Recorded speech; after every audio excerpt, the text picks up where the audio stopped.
오늘 아침을 여는 말씀은 역대하 21장 12절에서 15절의 말씀입니다.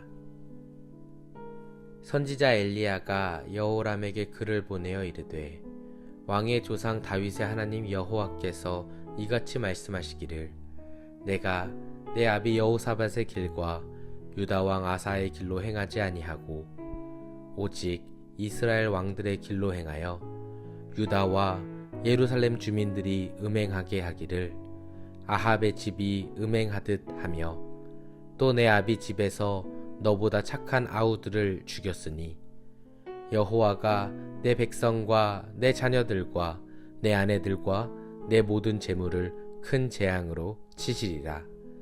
또 너는 창자에 중병이 들고 그 병이 날로 중하여 창자가 빠져나오리라 하셨다 하였더라. 역대하 21장 말씀은 여호사밧의 뒤를 이은 여호람 왕에 대하여 기술하고 있습니다. 성경은 여호람 왕과 그가 다스리던 유다가 하나님 보시기에 악하였다고 기술합니다. 그는 아버지 여호사밧의 길이 아닌 장인이었던 북이스라엘의 아합 왕의 길을 따랐습니다. 유다의 여러 산에 산당을 세우고 예루살렘에 음행이 유행하게 되었으며 백성들은 그릇된 길로 가게 되었습니다. 이에 선지자 엘리야가 여호람에게 하나님의 말씀을 전합니다.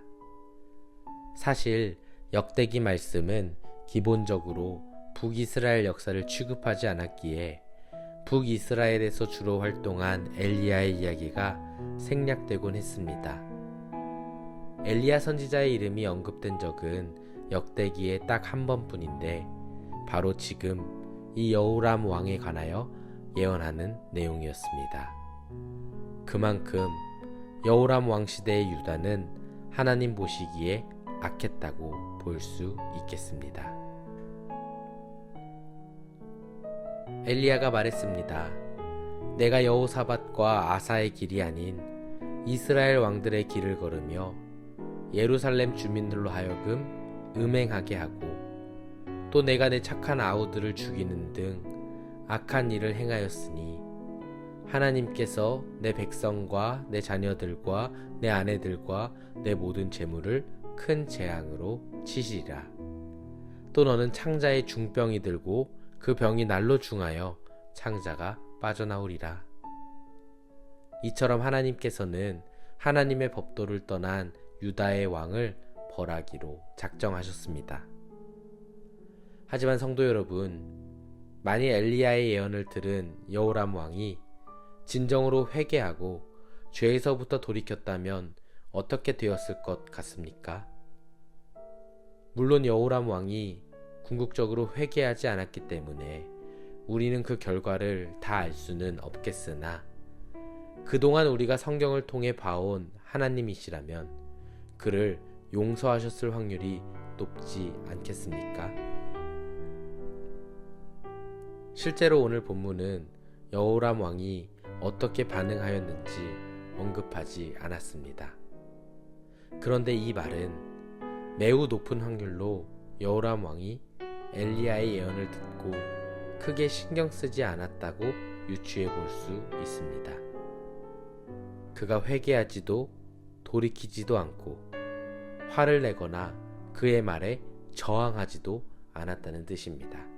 다시 말해서 엘리야가 뭐라고 말했거나 말거나 무관심하고 무감각했다는 것입니다.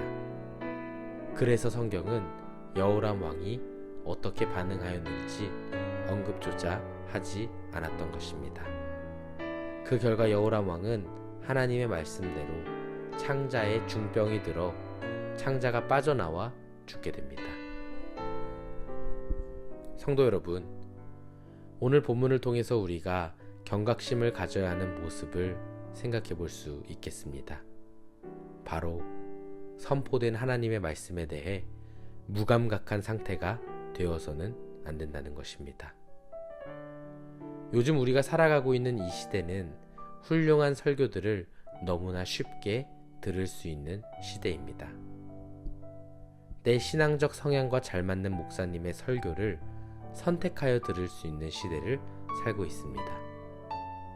잘만 활용하면 이보다 좋을 수 없을 정도로 영적인 풍요를 누릴 수도 있겠지만, 자칫 잘못하면 하나님의 말씀이 더 이상 하나님의 말씀으로서 들리지 않을 수도 있는 위험이 우리들 주변에 도사리고 있습니다. 원하는 주제의 설교만 선택하여 들을 수도 있고, 설교 가운데 전해지는 하나님의 말씀에 귀 기울이기보다 설교의 엑기스만 알려고 하거나 설교자들을 평가하는 것 등으로 그 시간을 대신할 수 있게 된다는 뜻입니다.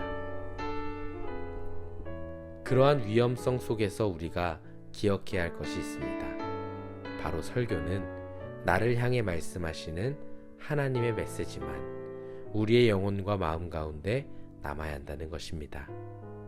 그러므로 사람을 통해 전해지는 하나님의 말씀이지만 그 가운데서 하나님의 말씀만이 내 안에 남을 수 있도록 늘 경각심을 갖고 살아가는 저와 성도님 되시기를, 그래서 우리의 삶이 하나님 안에서 복된 삶 되어지기를 주님의 이름으로 축원합니다.